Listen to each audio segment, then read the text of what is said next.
Hi, and welcome to the new normal. I'm your host, Lisa Davis, aka Like Queen Lisa. Today is happy hour. It's also Friday the 13th, so be careful out there. But things are looking up. Well, maybe not. I don't know. We're going to talk about it. But V Day is tomorrow. So happy Valentine's Day, everybody. Let's see what happens this weekend. Apparently, Il Donaldo Trumpo thinks we all need more popcorn.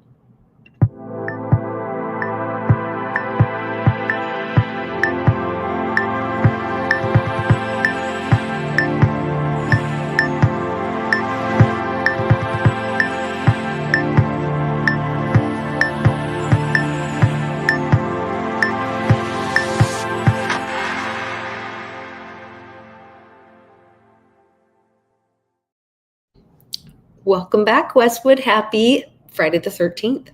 It is Friday the 13th. I did notice you're wearing red for Valentine's Day and for Red Fridays. I forgot to say we remember everyone deployed on Fridays, so happy Red, R-E-D. Wow, this is all lining up just perfectly. And you have a nice red V on your shirt. It's for Valentine's Day. And I know V-Day, right? V-Day. Not V-D Day. Watch yourselves out there tomorrow. V-Day. No, I got to show you this. I just found this. It was, you know how all this is lining up with, like, we're in the, Fat Tuesday, Easter. We're in all those days right now. Yeah. Oh, that's a great one, too. I don't want to take that off. Okay, hold on. I'm going to find something. I found this great thread about Valentine's Day and the true origins of Valentine's Day. Well, good, because I was wondering what that is. Yeah. Oh, wait, I'm on the wrong one. I think it's online. Here it is. Okay, Valentine's Day is actually a pagan holiday. Oh, are you guys able to see this, first of all? Yes. Okay. My readers, I can see it. Okay. The first man named Valentine was Lupercus the hunter. Nimrod, king of Babylon, which Nimrod's who Hillary's always looking for his DNA so she can live forever. But anyway, I'm jumping ahead. Worshipper of Baal, known as the mighty hunter, and was Roman's Lupercus. I'm going to say this all wrong. I apologize. My Latin is terrible. Lupercalia. What is it? Yeah. Lupercalia. Yeah, Lupercalia is a blood ritual falling on the 13th, 14th, and 15th. Valentine's Day, or Lupercalia, is just another occult holy day celebrating Osiris, Ra, Moloch, Baal, Lucifer, Saturn, which represent the occult esoteric mystery schools and Babylonian mystery religion, sun worship. This is who they are. Astrotheologists, and today is one of their ritual holy days.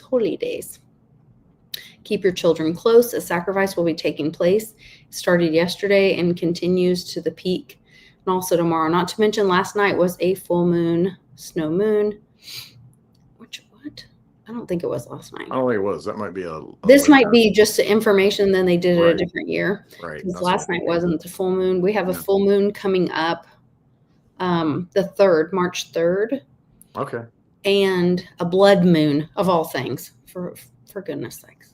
Okay, Valentine's Day is currently celebrated on February 14th, ancient Babylonian times. The solstice occurred on January 6th, Nimrod's true birthday. It was custom of antiquity for the mother of a male child to present herself for purification on the 40th day after the day of birth. 40. Well, I guess that's biblical kind of stuff for you. Mm-hmm. The 40th day after January 6th is February 15th. Lupercalia celebration began on the evening of February 14th, hence our current holiday, St. Valentine's Day. Nimrod was the original St. Valentine, but he wasn't called that during God, I hope I don't have to keep saying this word. Lupercalia annual celebration. The name Valentine originated in Rome. Valentine was also known as Saturn or Satan, and Nimrod, the Roman Babylonian god who hid from his pursuers in a secret place. The Latin word Saturn is derived from Semitic speaking Babylonians, it means be hid, hide Semitic. yourself. Yes, secret, Like concealed. anti-Semitic. Wonder where that gets us. Careful. They try to hack my phone, and they try to hack to my bank accounts, and but my bank president's filing a Good. police report, so we have some information too. So don't mess with me. Anyway, according to the ancient tradition, Saturn Nimrod fled from the pursuers to Italy. Many mountains of Italy, blah, blah, blah, something in Rome, blah, blah, blah. Okay. Later professing Christians in Constantine's day made Nimrod the Saint Valentine. The Christians made Nimrod, Satan, the Saint Valentine of the heathen. Oh, okay. Saint of the church. And continue to honor him under the name of a Christian martyr.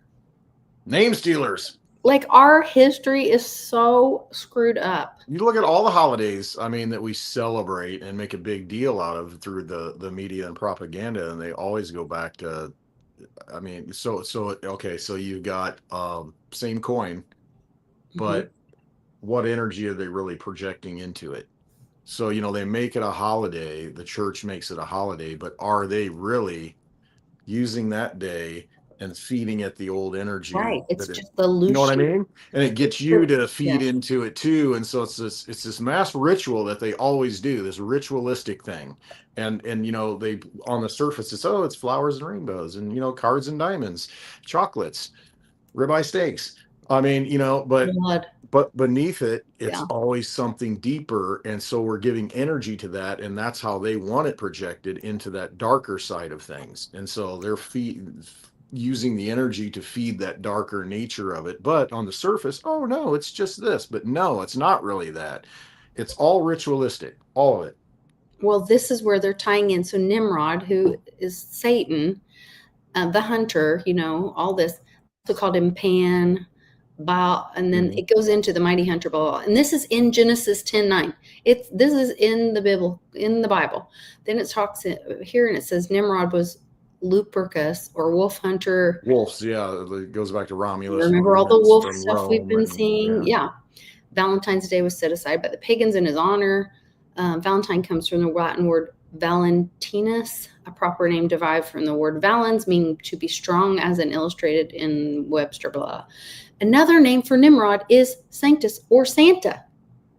Oh, it all fits together nicely. But keep in mind, it's also Satan. Just transpose a few letters. Lord, okay. It's in your face, all of it. It is. It's in the face. So it says Nimrod. Okay, then they tell the story of Cupid. Romans acquired the symbol of the heart from the Babylonians. In the Babylonian language for heart, it was Baal, or the heart. Baal was merely a symbol of Nimrod, the Baal, the name of Satan, or Lord of Babylonians. Nimrod name as a child was Cupid, meaning desire. A child's name was desire. What do you think is going on right now? Because they desire that heart, the energy, the blood. Of the children. Right. It's all in your face. It said when Nimrod's mother saw him, she lusted after him and desired him. Like, my skin is just crawling. Nimrod became her Cupid and her desired one. How romantic. As Nimrod grew up, he became the childhood hero of many women who desired him. He was their Cupid. In the book of Daniel, also another biblical reference, he's called the desire of women in Daniel 11:37. Moffat translates the word as Tammuz, a Babylonian name of Nimrod. He provoked so many women to jealousy that an idol of him was often called the idol of jealousy. Pagans commemorated their hero Nimrod, or Baal, by sending heart-shaped love tokens to one another on the evening of February 14th as a symbol of him. The heart shape that we use today is given out on Valentine's Day in forms of chocolate candy because it's considered a day of love and lovemaking. The shape of his heart is not in the shape of a human heart, though. It derives from an extinct plant called Psiphyllium, which was effective birth control of that time. So popular that it was used on Greek coins. Like, the sickness of this just... Anyway, then they go back into, like, they're giving you kind of a if you didn't catch all that, Luke Pollock, blah, blah, blah, all this, the wolf thing, Roman and Isn't that what it is? Romulus were suckled by a wolf, lupus. Right. They go into all this. Sacrifice goats and dogs. During the rite, they sacrificed goats and dogs to smear blood on their foreheads and laughed it off. Ritually rebirth, stripped nearly naked, and ran through the city, whipping people with goat hides. Nudity, blood, animal skins, transformation. Sounds healthy and very family oriented. Yes, it goes on and on and on. Anyway, winter to spring, death to fertility. Order to chaos. Werewolves always appear in liminal spaces, full moons, forest edges, night transitions. When Christianity absorbed Rome, Lupercalia was banned. Wolf symbolism was flipped from sacred protector to demonic shapeshifter. St. Augustine later, medievally clergy, to reframe wolfmen as servants of Satan and returned. And this makes me think about remember when Putin said, the vampire's ball is over? Yeah. That's all about this blood ritual stuff. Mm-hmm. It is. That's what it all comes down to. It comes down to the base energy of everything, and that is the blood. And what do you think a vampire is? What do you think all these people are? I mean, it's about the blood. And look what they do. It's crazy. Look what they do. Sacrifice, feeding, all those things. Everything's everything's an illusion, but it's the things. Your mic is cutting out, I wonder. It's because the dogs are barking. Oh, okay. I thought we were getting hacked. I'm just like, I'm not kidding. I've had like attempts at email. I've had text messages, phone calls to my phone, telling me that I need that my trying to get into my bank account. Like, it's insane. It has been insane. So everybody be careful out there right now. I don't know how many other people are getting. Don't click on a link. If you get a message from any kind of business or institution that you work with, do not click that or call that number back that they give you.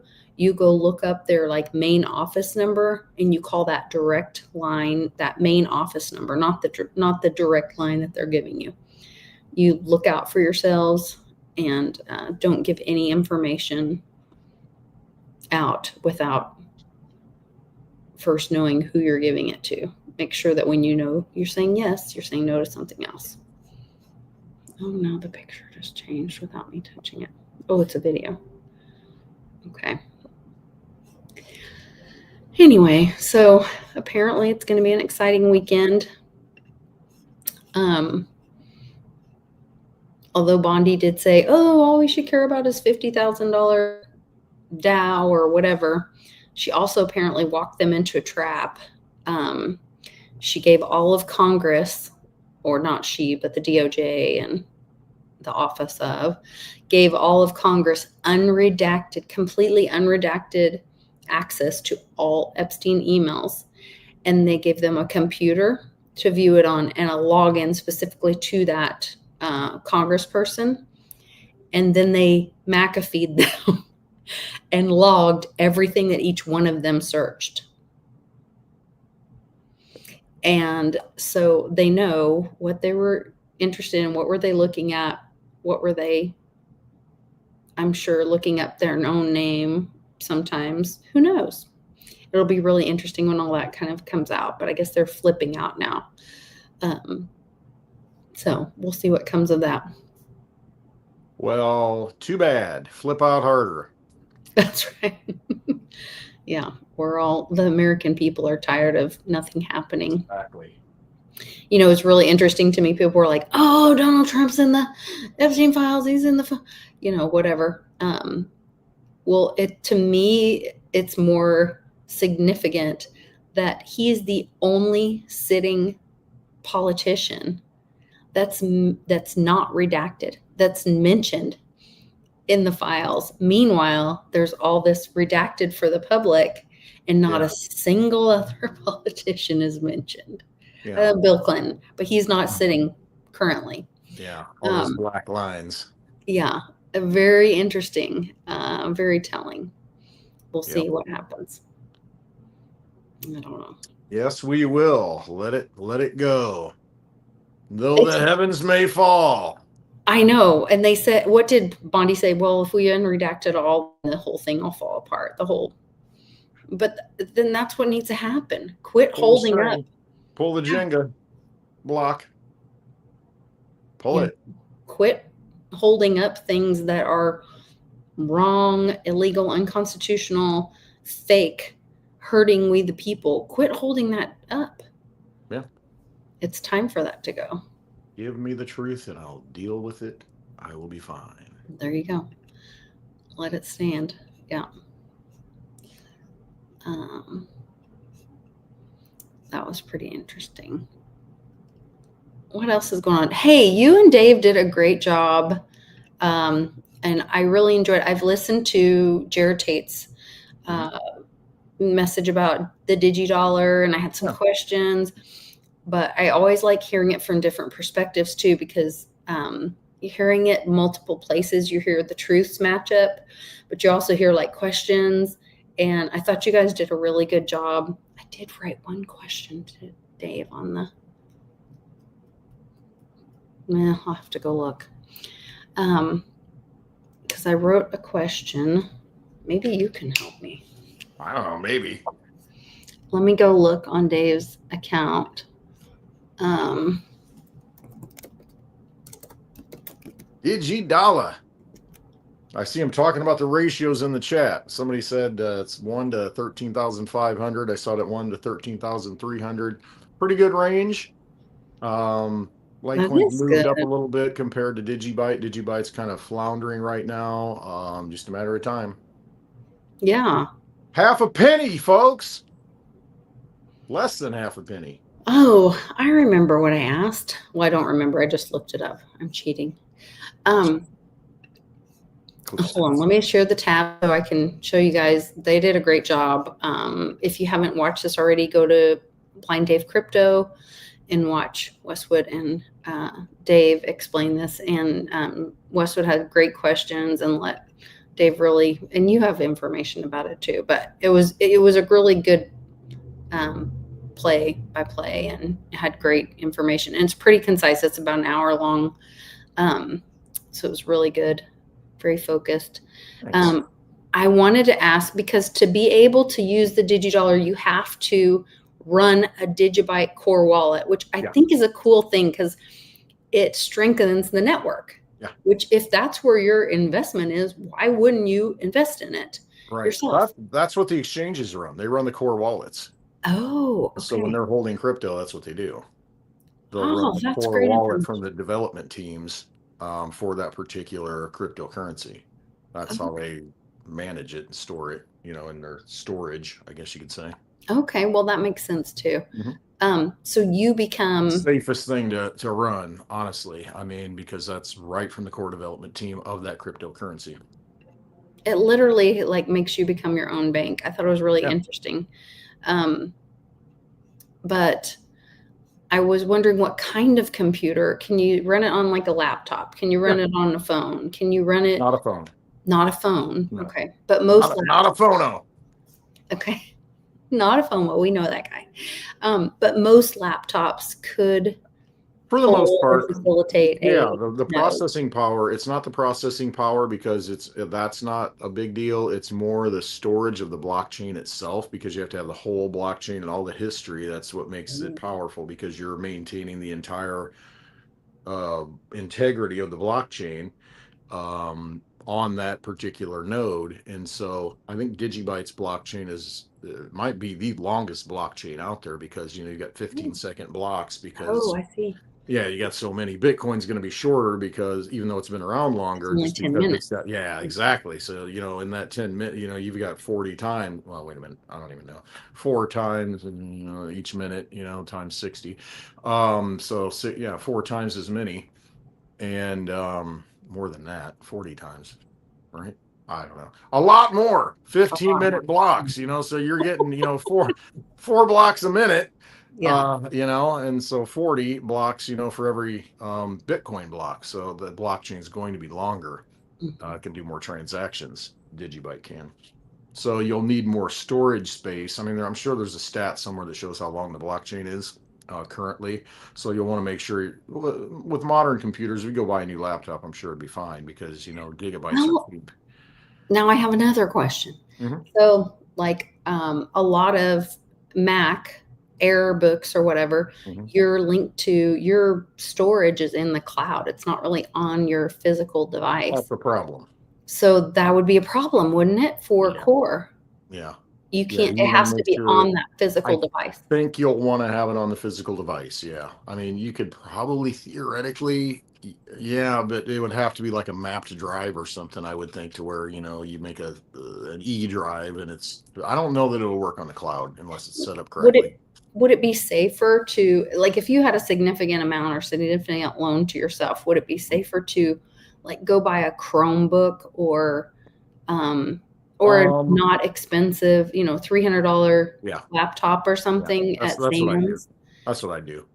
And have that just be set up for only, you don't get on the internet on that. You don't mess with that. It'll have to be on the internet to verify the transactions and see the blocks. But you don't want to be like doing email and, paying bills and stuff like that. But you could have you could have a Digibyte node running, you could have a Litecoin node running on it, or another node that you want on that same laptop. It'll slow it down a little bit, but I mean, it's not like it's super intensive, like you're gaming or anything, it's just sitting there doing its thing. It's just a little worker bee, but it's your bank.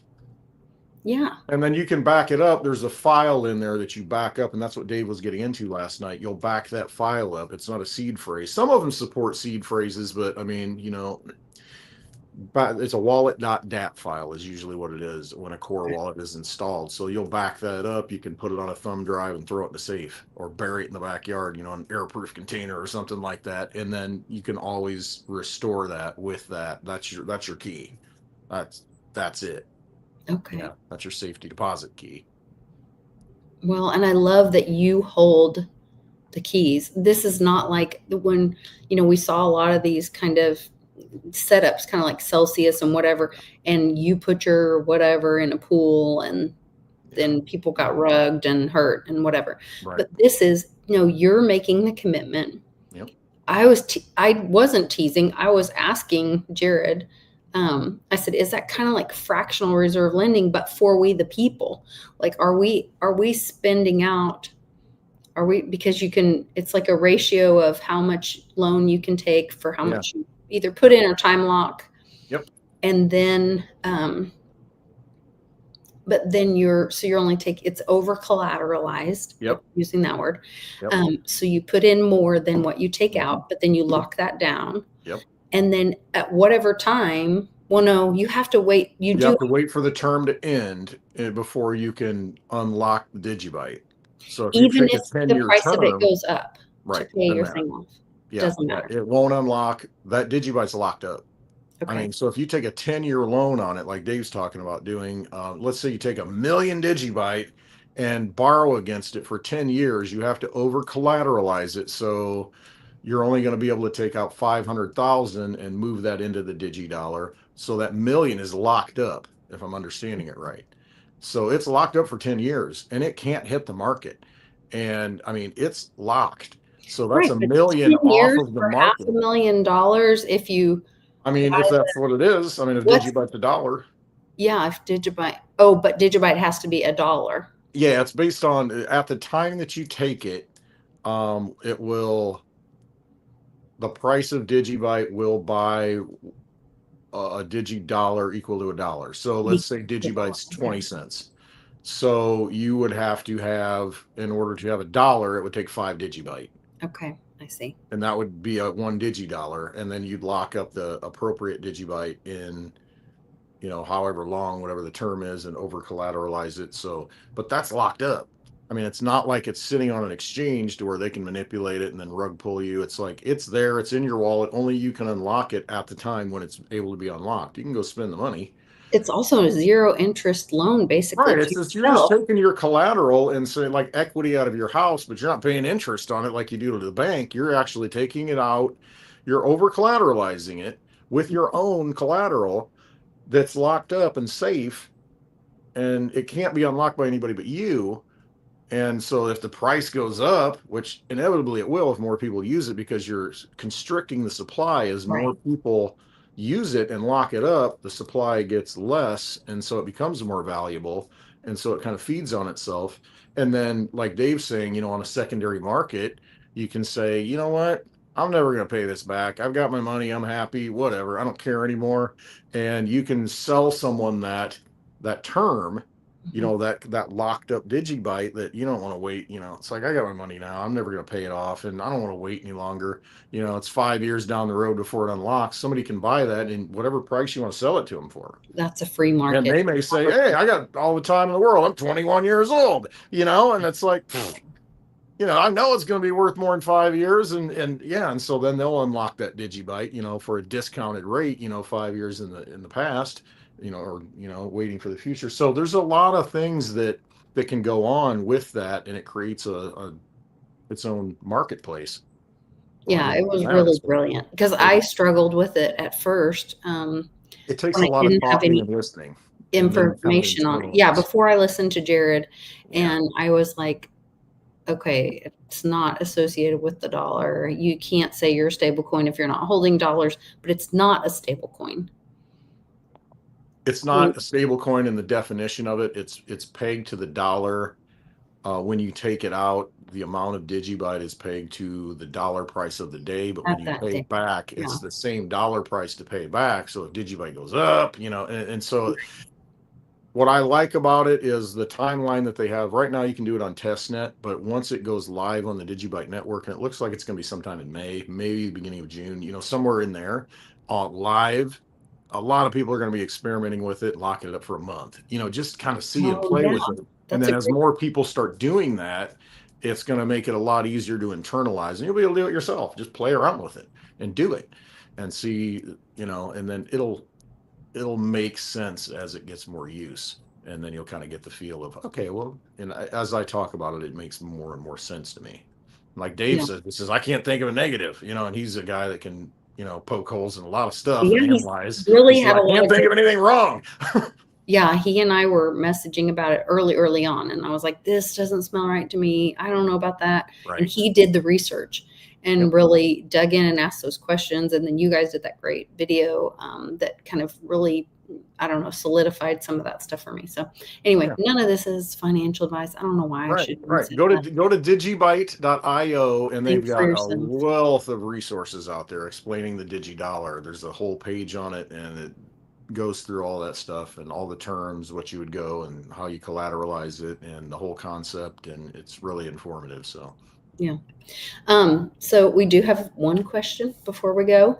Um, Light Shadow says, any thoughts, Clint, on reset wiping out 99% of cryptos?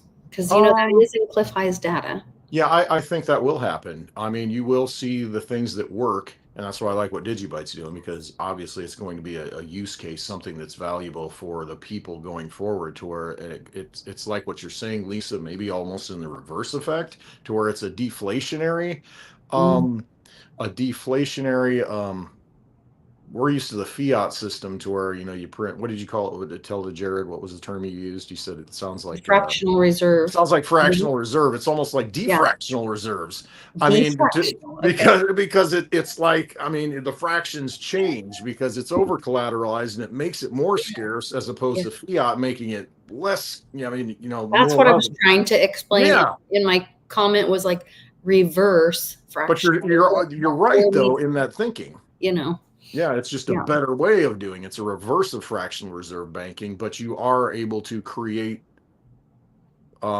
spending power, in the system, by holding your own asset, and then it makes it much more scarce, that asset, for everybody else, whereas the Federal Reserve prints the money, and it makes, you know So is inflates. there anywhere right now that's accepting, That's the next thing. I don't know. And so once it releases, then it will become more, I mean, just oh, like you because can it's still use. beta and all that. Right.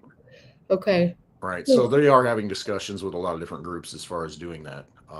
Okay. And so I think once it catches on and people get it, it'll start rolling. So Yeah. I'm looking forward to it. I mean, that's a perfect use of cryptocurrency.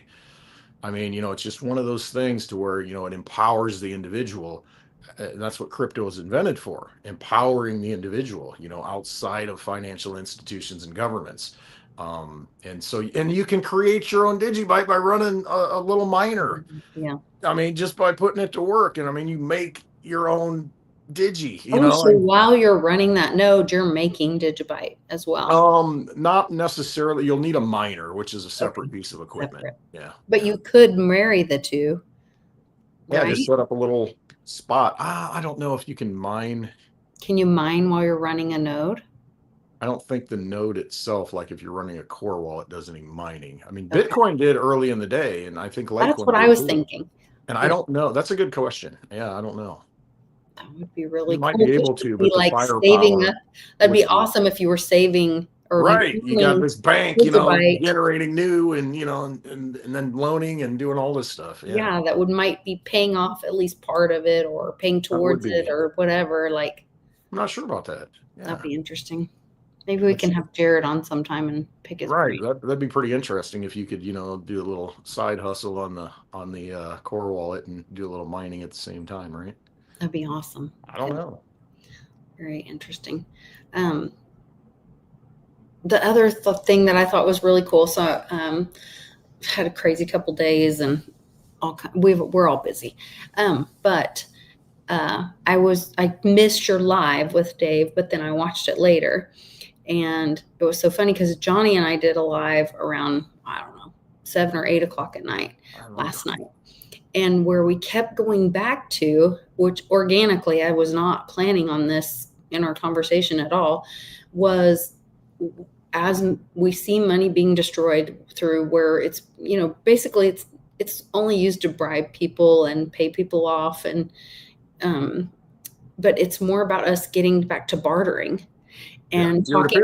Yeah. Like if we talked about, hey, I want 3 of your Litecoin eggs. I think I said 3 of your Litecoin eggs for 5 Bitcoin or Bitcoin Cash stakes or something, you know what I mean? Or vice versa.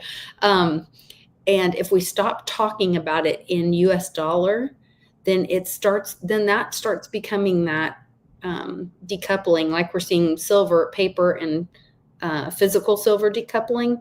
We need to start talking about crypto in use case, like you were talking about, focusing after the crash and whatever you see use case crypto's coming back. Yes. or staying. Those are the ones that we'll be bartering with, because it's like, wait a minute, I need my driveway paved. Can you bring your tractor over? Oh yes, I'm going to pay you in my Litecoin eggs to give you some tractor time, and then we're bartering. We're not using money. No, not at all, because you're seeing value in that. So you're going to take the example of Digibyte. You're going to see value in that. Well, shoot, if I've got some of this, then, I can use it for this other purpose because of the technology, or, you look at the case of Litecoin and, what Bitcoin is. I mean, you look at it from the standpoint of, wow, this is a scarce asset. There's only so many. I would take that because I know I can use that anytime I want to. And it's very easy. It's like, well, send me a deposit first, and then I'll show up with the tractor. It's like, okay, boom, it's done. You send it digitally, and it's, you don't have to wait for it. And then trust is initiated. Yeah. And a contract is started. It's virtual handshake, with backed up by something. Yeah. And documentation, transparency, all of that. Receipts. Which that leads me to, Reggie's patents and the peer-to-peer market, what the Vader did originally, and having, 2 people be able to be in a fair market exchanging peer-to-peer with hard assets. And that's all along that line. And I think that is how we fix it.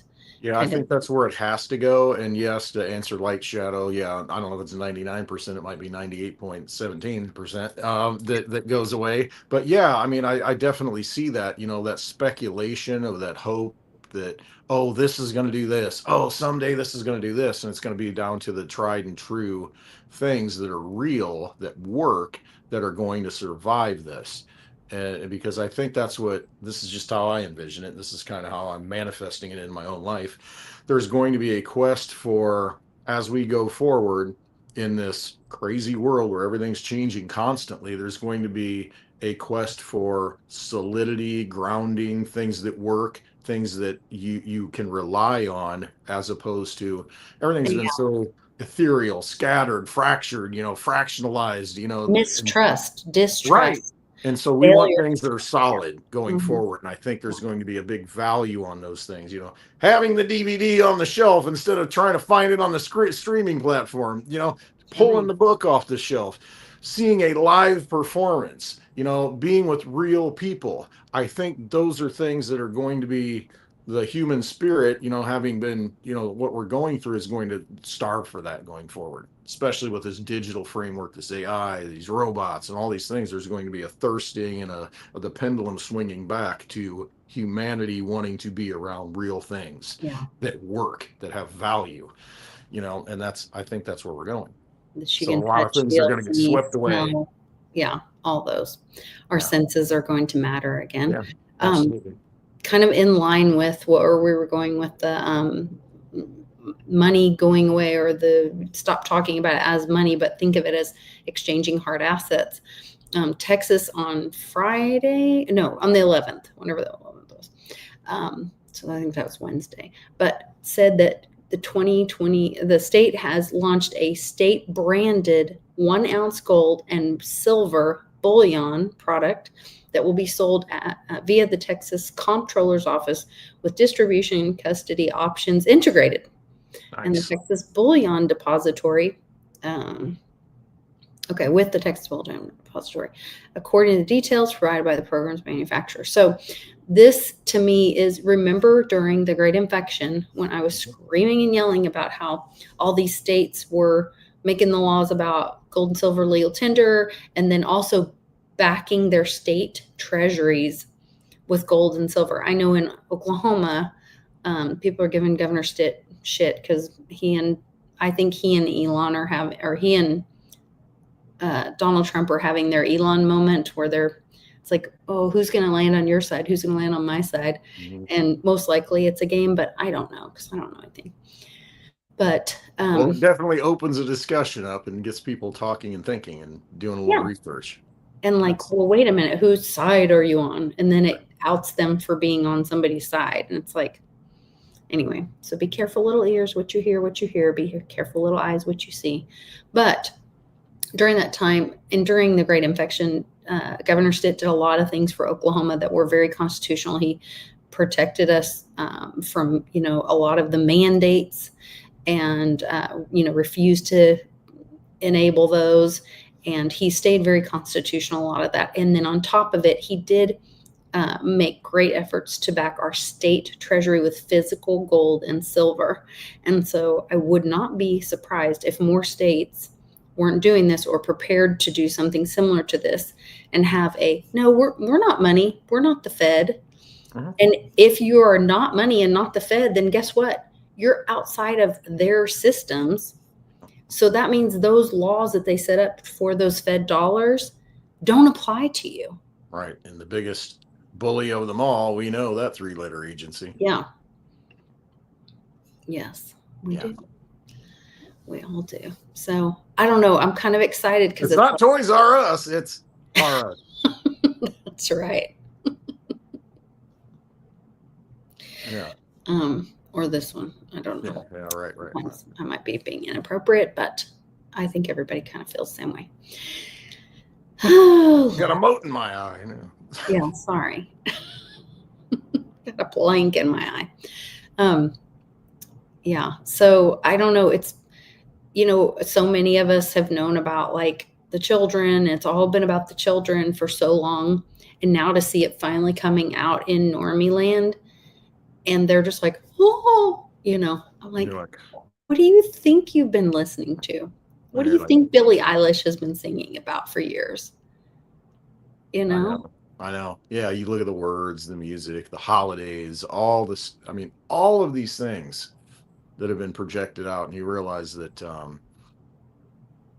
you wake up to it and you think, wow, okay, this is where we're at. You might not believe it, but they do. Just letting you know that. Yeah, it's all coming. We'll wake up to it. Yeah. So V-Day tomorrow, and everybody, like, keep your children close to you and be safe. Right.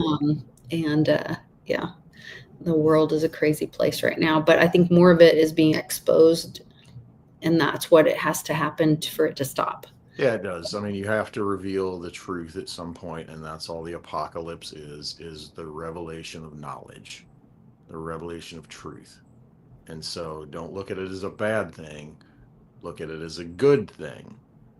Let the truth go where it takes you, and go with it. I mean, and We are eternal. I don't care where that ends up. Yeah. Right. All right. Well, I hope everybody has a epic apocalyptic weekend. Yes. Be apocalyptic. Be apocalyptic. Yes. I love you all. And are you going to do Spaces tonight? Yeah, I'll do a space. You will. Okay. Yep. All right. So follow Clint Westwood on X. I'll post it soon. What the time is? Clint Westwood _ And the links are in the description below. You can also go to his website, clintwestwood.net, and find tons of information, educational information on crypto and holding assets in your own possession, and links to people in the community. So lots of great resources. Check that out. Yep. Go. Blind Dave's link's on there under community resources, and so is yours. Yeah. But they're already here. So that's all right. Find Blind Dave on there. Yes, and watch that video. It's great, really great information. So, all right. Well, glad he hosted it. I was glad to be a part of it. Yeah, it was really good. It was really good. All right. Well, happy Valentine's, everybody. All right. Make every day love day. There you go. That's much better. Yeah, forget Valentine. Right. That satanic little Nimrod F. So creepy. Wolves. I don't like the government right now. You don't have to. I don't trust it anymore.